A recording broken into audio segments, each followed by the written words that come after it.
Welcome back to my channel. My name is Amsal, the hostess with the mostest-ish, and I'm here today to do a little makeup video with you guys. You guys will get to see how I completed this makeup look and matched my little shirt here with the eyeshadow. While I do my makeup, I thought I would just answer some random questions online, almost like a Q&A, but just an A.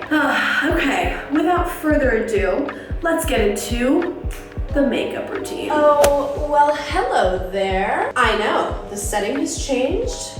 Where are we, you may ask? My friend Thomas from college has an amazing Airbnb that he has let me use to film this video. Today, we are gonna do a little makeup routine, get ready with me moment. I basically wanna match my makeup look to this shirt right here. It is a checkered pattern, which I'm really excited about. So first thing I always do with my makeup is my eyebrows. I think you guys know that about me at this point. If you've watched any of my vlogs or any of my previous YouTube videos, you know brows are my staple. One of the first questions on this website is if you could live anywhere, where would it be? Kind of a tough question to answer because I feel like I live in one of the best cities in the world. Removing New York from the equation, I would say somewhere abroad. To be fair, I would probably want to live in like Ethiopia or France, you know, like places that I've always wanted to visit long-term and live long-term.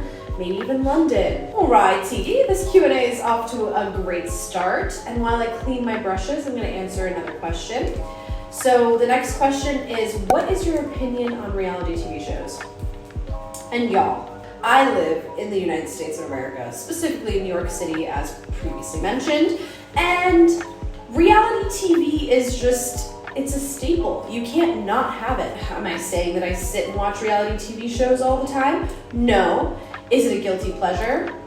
Kind of, because I don't feel that guilty. Watching like The Bachelor or any of like the Kardashians, or well, maybe not the D'Amelios, but I am relatively interested in the Kardashians, even though I would never financially support them. I will visually support them. And for some reason, reality TV just keeps me on my feet. And it's also like very low effort watch, right? Like when I'm watching a show I really like, I want to be engaged, but like reality TV, I can just like put it on, have a whole conversation, and then move on to the next thing, and like not worry about missing huge chunks of the show, because in reality, ironic, it does not matter, you know? I brought two makeup palettes with me today. I want to match something blue with this and see what we can get. Oh my god, there's so many pretty colors in here.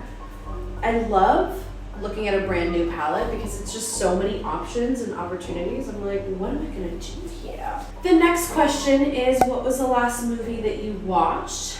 And yo, the last movie I watched was actually quite recently. It was last week. I watched How to Be Single with the girl from 50 Shades of Grey and the girl from Pitch Perfect. I don't know why I'm blanking on their names, but that movie is so good. It's actually insane. The message of the movie was so good. If you haven't watched How to Be Single, please check it out. It's on Hulu. It's so good. So the next question is, who would your ideal partner be? But I don't really have anyone in mind, so I'm gonna go with like, what traits would my ideal partner have? I'm gonna start with traits that I feel like are totally non-negotiables, and then I will go into things that would be nice, right? Not needs, but wants. I definitely need a partner who is open, just very open to growth, open to learning, open to all these things. I also will need someone who's a good communicator, but I think that varies for everyone. That means something totally different to every single person. Since I used to be very passive and now I'm working to being more direct, and I feel like I'm more direct than I am passive at this point as a communicator, I need someone who can be just as direct with me as I am with them. So for example, when I'm seeing someone, I will let them know that I am emotionally available, but even though I'm emotionally available, it does not mean I'm looking for a relationship, it does not mean I want to settle down. I just happen to be emotionally available, but I'm not looking for anything more than that, you know? I can have all these conversations with you, I can be there for you as a friend, as like someone who cares about you, but I don't want anything more at this point in time. And sometimes it can be confusing, so I have to like unpack that and say, look, just because someone is emotionally available doesn't mean they need a relationship or want one. Really, that's the wrong way to put it, because in reality, you don't need a relationship. But, just because I'm emotionally available doesn't mean I want a relationship, right? If I come to a place where I'm emotionally available and I want a relationship, then we can talk about it. Or, sometimes the inverse happens where you're emotionally unavailable, but you want a relationship, and that never ends well. But I feel like I've gotten really good at communicating where I'm at and like my values and where I stand. The next trait I'm going to tell you that I need, not want, is something that was a want, but I now realize is a need for me. And that's okay, because my standards have changed. I'm in a different place in my life than I was, a couple years ago, a couple months ago, even like a week ago. I think one thing that I definitely need is someone who's spontaneous.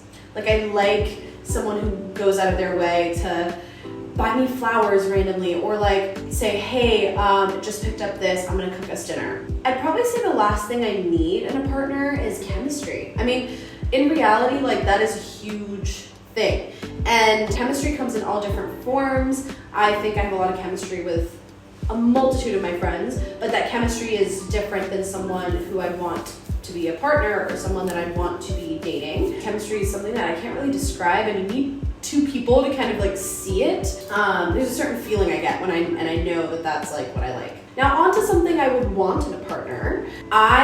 And this is something I found out more recently, is I love playful banter. Almost like negging, but not really. So that kind of playful banter where you can kind of like make jokes at yourself, make jokes at the other person and be like, you could never. Like, that kind of fun, flirty banter. And I think that probably wraps up like my traits that I'd like in a partner. So I'm trying to figure out what I want next color-wise, because we've got this nice little hue.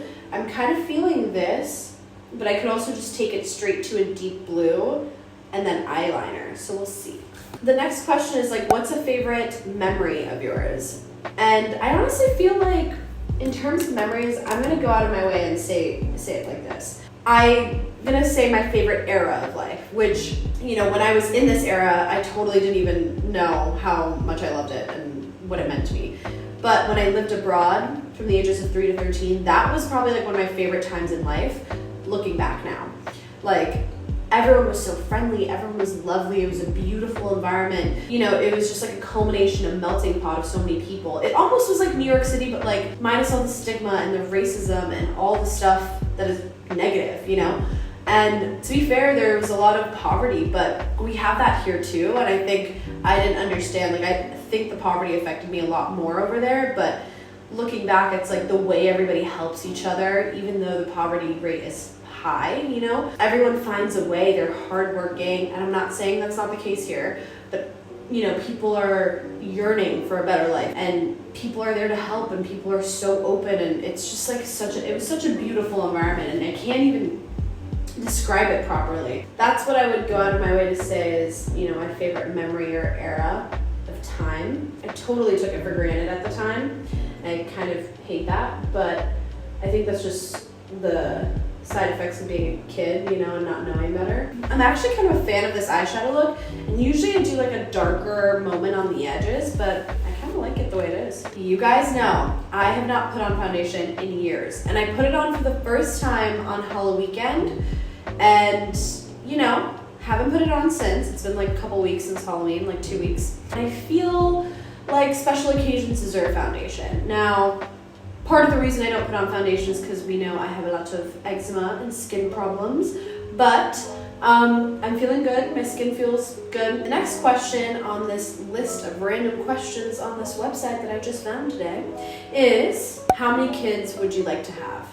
0 is a number, right? No, I actually love kids. Like, I genuinely do. But I don't think in this life, am meant to be a parent. I'm not saying it's not possible. The kind of person I am personally is like, I feel like I already have so much to learn in this life, and I don't really rely heavily on attachments. I'm a pretty independent person, even though I get lonely like everybody. I could see myself not even having a partner for the rest of my life. Like, I'm not saying like never ever again or anything like that, but I could see myself just traveling the world, existing, living life. I don't need more than that. Like, I am very satisfied with like myself, and I'm still getting to know myself. you know, like especially when you were in a relationship for so long, and maybe that's partly why I feel this way, but it's like you not necessarily lose parts of yourself, but you kind of stop finding yourself. You start finding like each other together and like not really focusing on yourself. And I think there's so many things that I haven't yet discovered about myself, things I like, you know. And I recently started working at this karaoke bar, as you guys know. I've loved singing forever, for years, but it's something I haven't really like given a chance to, you know. And it's great to explore parts of myself and like been songwriting and like doing other things that I like outside of like what I know and what I've been used to. And I feel like the kind of person I am, because I give my all to everything, I don't think I would be able to try new things with other attachments. It's giving auntie vibes. And I also just like dedicate a lot of my time to people. So having a child, I would totally give my all to that person. There's no way I'd give them an inch less. And I think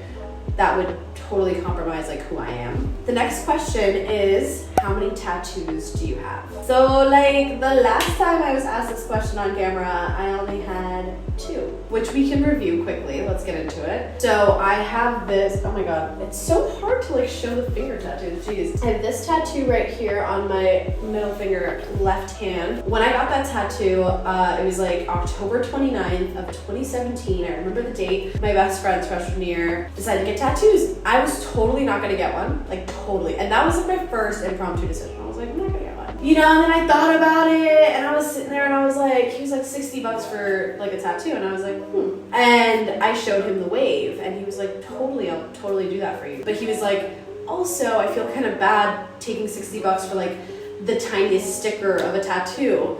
And he was like, do you have something else that you want? Because the ink has to get thrown out and I can do something small as well and I'll keep the price $60. And I was like, okay. So I decided to get my mother's initial right here, if we can just see. That is the letter B in Amharic for her name. My mom's name is Bethlehem, and that specific like conjugation of the letter B is the pronunciation of her name. So I remember DMing her, or not DMing my mom on Instagram, no. But I texted her and I was like, hey girl, so like, can you tell me how to spell your name in Amharic? Because I don't remember. I'm just curious, like asking for our friend, like, you know? And she was like, okay. And I showed it to the guy and I said, you don't have to do the whole name. I mean, I don't think I have enough space on this pinky, but you can do the first letter. And I always wanted my mom to get the letter L and the Y for my brother, like a little YL situation, but she's not a fan of tattoos. But, you know, I still got time, so maybe one of these days. So that's the 2 that you guys already know. Sorry, Mom, if you're watching this video, because you're gonna find out I have a 3rd tattoo, and I will probably be getting a phone call right about now about it. But I did just get one right before Friday the 13th in October. My friend Jess and I decided, let's go get tattoos. And I was like, what am I gonna get? So obviously, as you guys can see, I got the Aries tattoo, and it is right here. You guys can see it. So, I mean, you've probably seen it the whole time while I was like doing my makeup, but I love it. It's on me forever, just like the rest of these. And you know, I love little tattoos. That's my thing. So I don't have any more, just 3, but Mom, I love you. Don't hate me. That was a fun question. I had to pause so I could show you guys, but now I'm gonna get back into, you know, why we're here, which is the eyeliner. And not gonna lie, I might have to do this off camera because I suck at eyeliner. I've been waiting. What do you think of the makeup so far?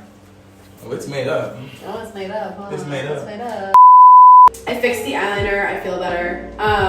So the next question on the agenda is, what is your biggest fear? So, it's a tough question, but I'd probably say, not fulfilling like my purpose or like my destiny. You know, I feel like I have so many different talents and things I enjoy and things that make me feel whole, like almost like I'm fed, but like my soul is fed, you know? And I want to make sure I get to do those things. So I think that would be my biggest fear, is like if I, you know, finish my time on this earth without like accomplishing and feeling fulfilled about, you know, my mark on this world in a sense. Now let's finish it up with some light questions since we are almost done with our makeup. What is my biggest pet peeve? My biggest pet peeve would probably be people who like really in real life cannot read the room. Like, it's really, like, last night I finished my shift at work and some of my friends were at this live piano karaoke place. So I decided to stop by for a bit, you know? I said, it's on my way home, it's in my neighborhood, like, why not? And we're having a blast of a time. And some random guy next to me is just talking to me about, like, his sexual preference. And, you know, it's a queer environment, so, like, obviously it's a safe space. And I don't want to say, obviously, like, implying that queer spaces, you know, are always safe, because, you know, some spaces just aren't. That's just what it is. But really, this guy deadass could not read the room. He's, like, hitting on my friend who has a partner, and, like, my friend's just sitting there, like, okay. And he's like, are you open? Are you this? Are you that? And, like, my friend's just like, we are just having a good time. Like, I decided to leave with my friend because I was like, I don't want to be here because of him. And I think he kind of agreed with me on that one. So yeah, if you don't know how to read the room, get away from me. Because come on, y'all. Social cues are different. It's very different. Like, you can tell when someone is just like talking to talk. And like, some people really don't know social cues, and that's totally fine. Like, but don't come here and act like, yeah, no, that was a mess. Dance break. Stilettos and broken bottles. I'm spinning around in circles, and I'm in the corner watching you kiss her. Oh. What would I have sang if I did go on stage last night? I actually wonder that, to be fair. I probably would have done Dancing on My Own. It's probably what I would sing. The Callum Scott version. I think that's his name, that like Irish guy or something. And I'm excited to go back on some Mondays. I'm not going to go on all Mondays. Outside of the pet peeve that I had, Alan Cumming's bar is actually really fun. So if you guys know who Alan Cumming is, which you should, if you don't, search him up. It is a great spot. The pianist Lance on a Monday, like, totally slayed the crowd. It was insane. Like, I felt like I was watching Broadway or something, and all of the performances were amazing. It was crazy. Now, time for the final portion. As my camera says, we're dying, which, you know, we did pretty good today. We got through a whole video without her dying on me, so. Look at that, baby. Look at that. The final touch, you guys. Final touch is my lip gloss. As many of you know, I'm a huge fan of Dior's lip oil, as many of us are. So I'm gonna put some of this on, and that completes the makeup look. And honestly, we got through a decent amount of questions today, so I'm pretty happy before my camera died. So, you know, we're doing something. Now let me let my hair down so we can feel the full effect of this look. This way and that way and all the ways. Ooh, oh yeah, baby. Thank you guys so much for watching this video. I hope you learned a little bit more about me while I got ready, because there's more content coming. I'm filming a little video with one of my friends downstairs, AKA the Airbnb host, the hostess with the mostest, you feel me? So stay tuned, don't go anywhere. Click the next video to watch. And if you guys have any questions for me personally that you want me to answer, let me know, and I will. So, yeah, I love you guys, and I will see you super soon.